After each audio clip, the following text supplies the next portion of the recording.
Justin Hubner, JEC, dan Nathan Joaon berpeluang perkuat timnas di Piala Asia 2023. Timnas Indonesia berpeluang diperkuat 3 pemain keturunan di Piala Asia 2023. Ketiganya adalah Justin Hubner, JEC, dan Nathan Joaon. Timnas Indonesia akan berkancah di Piala Asia 2023 Qatar pada 12 Januari sampai 10 Februari 2024. Tim berjulukan skuad Garuda itu masuk grup D dengan timnas Jepang, timnas Irak, dan timnas Vietnam. Justin Hubner selangkah lagi menjadi warga negara Indonesia. Baik kelahiran Den Bosch Belanda itu bakal diambil sumpah kewarganegaraan RI pada Rabu 6 Desember 2023. Sesudah itu paspor Indonesia Justin Hubner tinggal diterbitkan dan pengurusan perpindahan asosiasi dari Federasi Sepak Bola Belanda ke PSSI. Sementara itu naturalisasi JEC dan Nathan Joaon baru saja disetujui oleh rapat paripurna DPR RI pada Selasa 5 Desember 2023. JEC dan Nathan Joaon menunggu keputusan Presiden lebih dulu sebelum diambil sumpah oleh Kementerian Hukum dan HAM untuk menjadi WNI. Setelah cetak gol, Justin Hubner datang ke Indonesia untuk ambil sumpah jadi WNI. Justin Hubner kembali mencetak gol untuk Wolverhampton Wanderers U21. Calon bek naturalisasi timnas Indonesia itu membobol gawang Leicester City U21, bermain sebagai bek tengah dan juga kapten. Justin Hubner mengantar Wolves U21 mengalahkan Leicester City U21 3-1 dalam pekan ke-9 Premier League 2 2023-2024 di Leicester City FC Training Ground, Leicester pada Selasa 5 Desember 2023 dini hari waktu Indonesia Barat. Justin Hubner mencetak gol kedua Wolves U21 pada menit ke-47 setelah menerima umpan dari Leon Chibome. Justin Hubner telah 3 kali menjebol gawang lawan untuk Wolves U21 di Premier League 2. Sebelumnya, pemain berusia 20 tahun ini mencatatkan namanya di papan skor ketika menghadapi Fulham U21 dan Leeds United U21. Dalam waktu dekat, Justin Hubner akan menjadi warga negara Indonesia sehingga berpeluang membela timnas Indonesia di Piala Asia U2023 pada 12 Januari sampai 10 Februari 2024.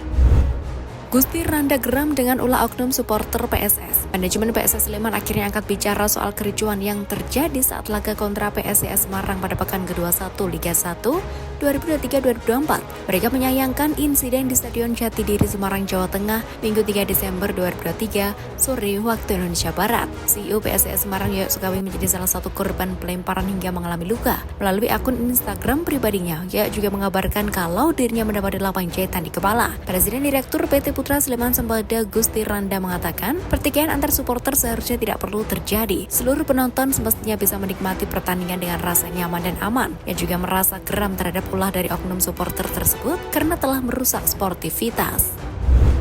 Batal jadi klub musafir, Persebaya bisa menjamu Persija di Stadion GBT. Persebaya Surabaya akhirnya bisa kembali berkandang di Surabaya. Pemkot Surabaya telah memberi izin untuk klub Bajul Ijo untuk kembali menggunakan Stadion GBT Surabaya. Sebelumnya Persebaya tidak bisa menggunakan Stadion GBT karena digunakan untuk pertandingan Piala Dunia U17 2023. Itu berlaku efektif selama 10 November sampai 2 Desember 2023. Persebaya Surabaya juga harus menunda 2 laga kandangnya akibat Piala Dunia U17 2023 itu masing-masing merupakan jadwal pertandingan melawan Persis Solo dan PSIS Semarang dalam PRI Liga 1 2023-2024 yang seharusnya digelar pada tanggal 2 dan 26 November 2023. Setelah Piala Dunia U17 2023 rampung, Persebaya kini akhirnya bisa kembali menggunakan Stadion GBT sebagai kandang di Liga 1. Terdekat mereka akan menjamu Persija Jakarta dalam pekan ke-21 Sabtu 9 Desember 2023 sore. Timnas Indonesia uji coba 2 kali lawan Libya di Turki sebelum Piala Asia 2023. Timnas Indonesia telah mendapatkan lawan uji coba dalam pemusatan latihan di Turki. Tim berjulukan skuad Garuda itu akan menghadapi negara Afrika 2 kali. Timnas Indonesia bakal berlatih tanding dengan Timnas Libya dalam periode training camp di Turki pada 20 Desember 2023 hingga 6 Januari 2024. Pemusatan latihan dan rangkaian uji coba Timnas Indonesia di Turki bertujuan untuk mematangkan persiapan sebelum Piala Asia 2023 Qatar. Timnas Indonesia akan berkancah di Piala Asia 2023 pada 12 Januari sampai 10 Februari 2024. Skuad Garuda masuk grup D bersama timnas Jepang, timnas Irak, dan timnas Vietnam.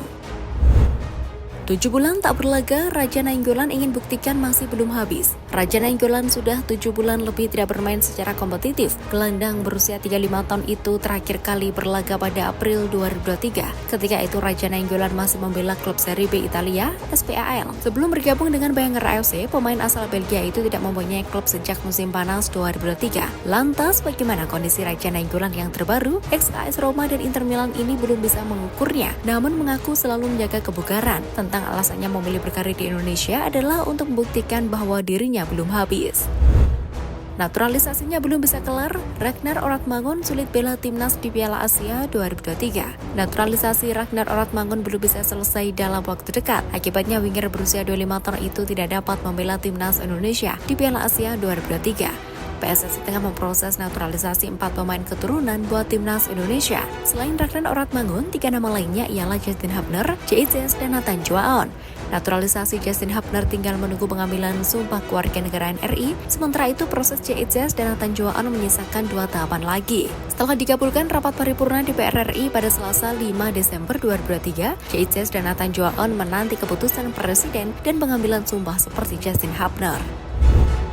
Menjalani laga terakhir bersama Viking FC, Saini Patinama mantap hengkang. Saini Patinama resmi mengakhiri karirnya di Viking FK. Laga melawan Rosenborg menjadi yang terakhir bagi bek timnas Indonesia itu berseragam Viking FK. Sayangnya, laga perpisahan Saini Patinama bersama Viking FK tak berjalan mulus. Pada laga itu Viking FK harus mengakui kekalahan 1-5 dari Rosenborg. Kekalahan itu membuat Viking FK finish di urutan keempat klasemen akhir Liga Norwegia. Klub Saini Patinama dipastikan gagal merebut tiket Conference League. Viking FK sebenarnya ingin memperpanjang kontrak Saini Patinama, namun opsi itu ditolak sang pemain karena ingin mencari tantangan baru di luar Norwegia. Sampai saat ini Saini Patinama belum mengungkapkan klub baru yang akan menjadi tujuan karirnya, namun sejumlah nama sudah mulai dikaitkan dengan Saini Patinama dan berasal dari Asia, Eropa hingga Amerika Serikat.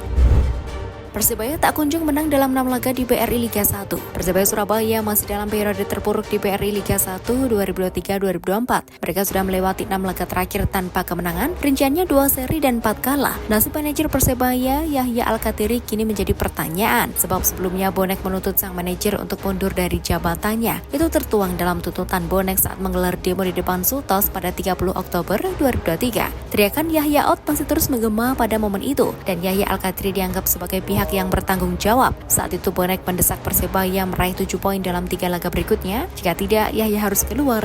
Secara resmi tuntutannya adalah jika dalam 3 laga putaran kedua, Persebaya tidak mampu meraih hasil maksimal 9 poin dengan kemenangan penuh atau setidaknya 7 poin. Manajer tim harus mengundurkan diri. Persebaya sempat memasang target juara musim ini, tapi target itu terlihat semakin sulit tercapai sebab mereka kini ada di posisi ke-14 klasemen sementara dengan hanya mengemas 23 poin dalam 19 pertandingan.